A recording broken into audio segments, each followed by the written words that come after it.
Greetings from the apocalypse. Today we're going to talk about nippers or wire cutters a little bit. This kind of came up in one of my other videos and I was saying, well, Lindstrom's used to be the best, but they're not really the best anymore. And someone asked me like, well, then what is the best? So I'm here to show you what I use. But also I wanted to talk for a minute about nippers because there's a huge amount of, I think, misconceptions about nippers. They're labeled in a very confusing way. You go to a catalog and you look and it's like semi-flush, razor flush. I mean, like they have every kind of name, like super flush. All of those names are meant to tell you how much they'll cut the wire without leaving that little residue at the end. Now, so let me explain how a nipper works, right? Which seems super basic, but you've got two sharpened blades, right? Here they are. And they're gonna cut the wire you put in between. Now, the sharper that those blades are, the less distortion you're gonna get on the end of your wire. But the truth is, no nippers, even the best nippers in the world, is going to make it so that you don't have to file the end of that wire. So a lot of what you read about them, it's like hype, you know what I'm saying? I mean, don't get me wrong.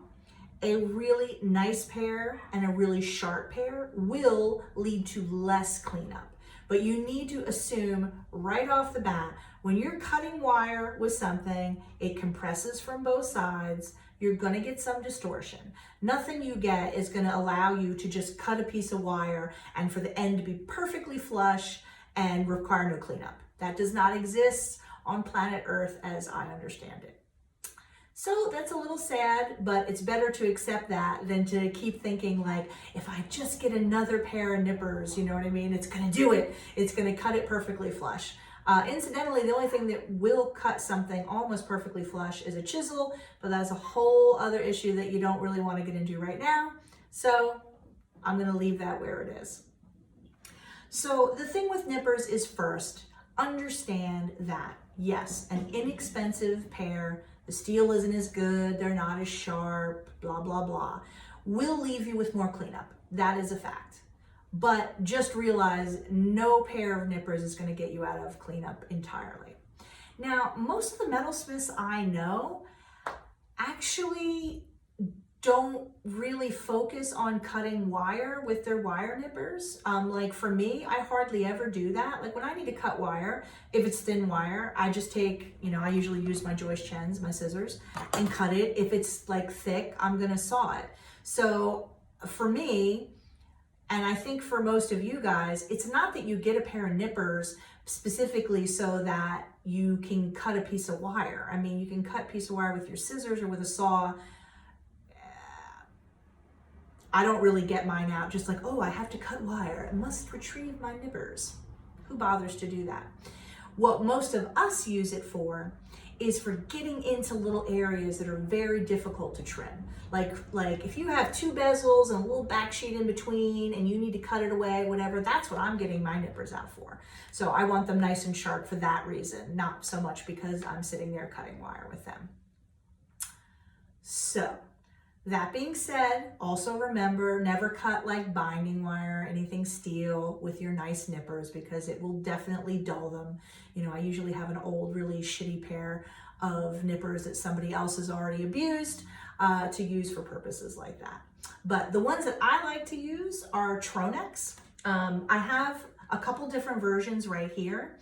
My favorite version, and I'll put the order numbers right in the description of the video, so don't stress out, and I'll give you Teville's number and whatever, and I'll, show you exactly what to get if you want to get these. These are my favorite. You see how small these handles are? The tips are really small, the handle's really small. I can pick it up and hold it in my hand. It's so comfortable, and I can really get in between those little areas and nip things away. And so these are my favorite right here, which is order number 5223. But like I said, I'll put that in the comments. Now there's a couple other kinds of nippers that you might want to consider. Like my colleague Melissa, by the way, loves these bent nose nippers. Now what these are really good for, if you're doing a lot of wire wrapping and you know how you have to get in there and trim that wire and you want to try to do it like right next to the bead, or the pearl, or whatever it is you're wrapping against, so that nothing sticks out. This is what does that beautifully. I don't do a lot of bead wrapping, so if every now and then I need something like that, I'll just go borrow Melissa's. So I don't have a pair of these, but if I did more wrapping, this is definitely what I would get. And then the last one, this is just a heavy duty pair of nippers. So if you're cutting thick wire and stuff like that, you can get a heavy duty pair of nippers like this. These are really good quality ones, the Tronex, so they will sort of minimize the distortion. But the truth is, nothing is going to cut really thick wire without some distortion. If you want it to have the end nice and straight, just saw it. I know we all want to believe that that perfect tool exists that'll solve that problem, but the fact of the matter is, it really won't. So if you want to give this a try, it will improve your ends, but nothing will make it perfect except for sawing, if you saw perfectly. So, everything has its downside. So these are my favorite. You can see that they have these really fine, sharp little tips. You see that? And these are great for getting into little tiny areas and trimming things away. You can also see I've written my name on them because I often have them in the studio in the city, and I want them to come back to me if someone ever uses them. So this is my favorite right here. This is what I find most useful for the kind of work I do. Now, so here are the bent nose nippers.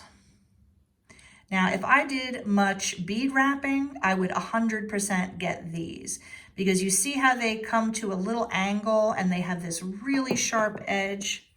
I'll try to get a really nice shot in here so you can see. They are so nice. You see that? For trimming right next to things.